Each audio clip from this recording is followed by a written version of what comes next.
Good afternoon. My name is Michelle LeClair, and I am running for Vice President of the Métis Nation, Saskatchewan.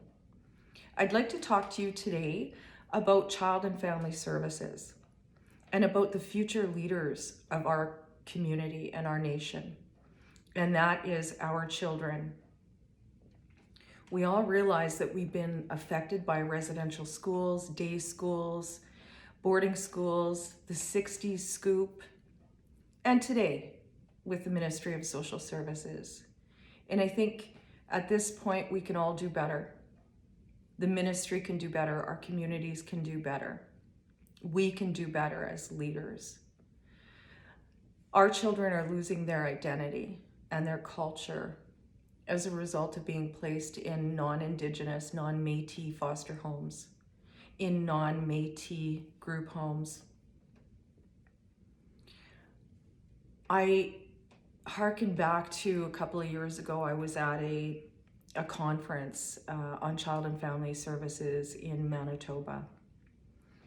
And I was struck by these young people who were aging out of care. And one girl in particular, I still hold in my heart. She was a young gal who was given her book, her life book, at 18 years old. And she read through the book and she looked at, what they said about her emotional situation, about family situations that she had been placed in. And one thing that she learned from her book of life was that she was Métis. She didn't know her parents, but she learned through the book that her mom was from British Columbia and her father was from Buffalo Narrows. And what struck me so deeply was the fact that she lost her identity. She lost her family. She lost all of these things, but she lost her identity because it was held back from her. No one should have to go through that. And thankfully, this young girl seems to be doing really well, but it wasn't because of the Ministry of Social Services. In 2019, the Government of Canada passed an act, and the act is called an Act Respecting First Nations, Métis Children and Youth. Within that act, there's some great things in there that talks about not taking away people's cultural values, about kinship, about those sorts of things. And what it intends to do is for us as community to create models of care for our children and for our families, quite frankly.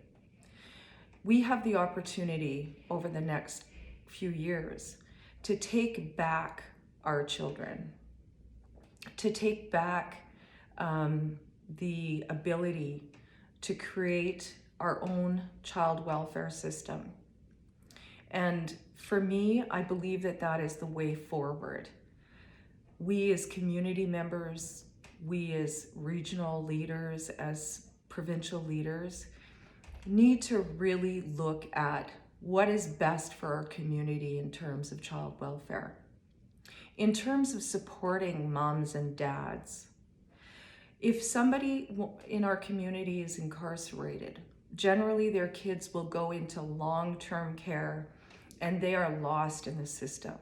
We need to support our people, our moms, our dads, our cookums, our mushums, to ensure that they can keep their children and their grandchildren in our community so they don't lose their identity, so that they know their culture, so that they feel loved and secure and supported.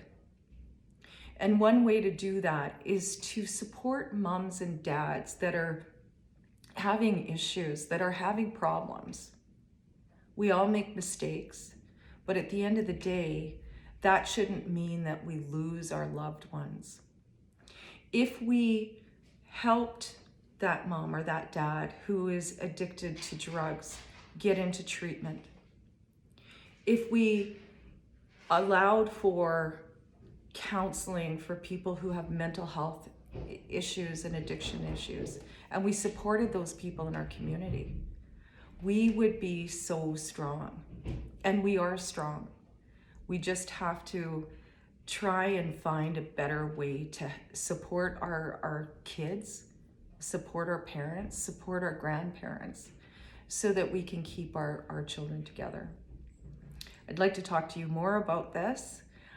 If you have any opinions or suggestions or would like to tell me your story, I look forward to having further dialogue with you, and I look forward to meeting people in the community and where they're at. Have a wonderful day, and we'll talk soon.